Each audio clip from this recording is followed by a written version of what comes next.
Les responsables disent qu'au cours de la dernière décennie, il y a eu un soutien financier croissant pour des secteurs comme la fabrication et les technologies de l'information. Et les petites entreprises ont été au cœur des préoccupations.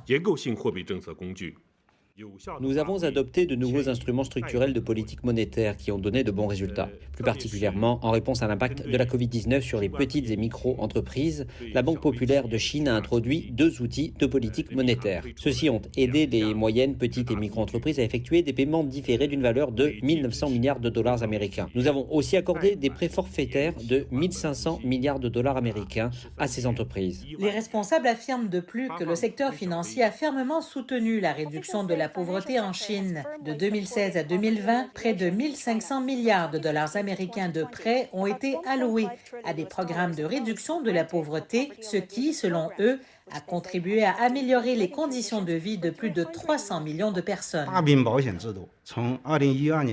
Depuis sa mise en place en 2012, le système d'assurance pour maladies graves a couvert 1,2 milliard de personnes. L'assurance en soins infirmiers de longue durée a couvert près de 150 millions de personnes.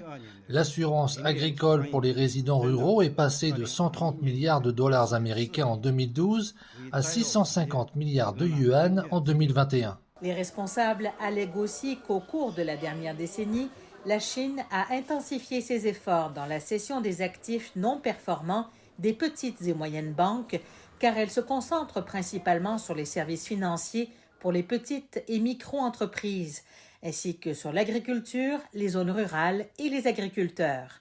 Le gouvernement assure que les risques sont généralement sous contrôle.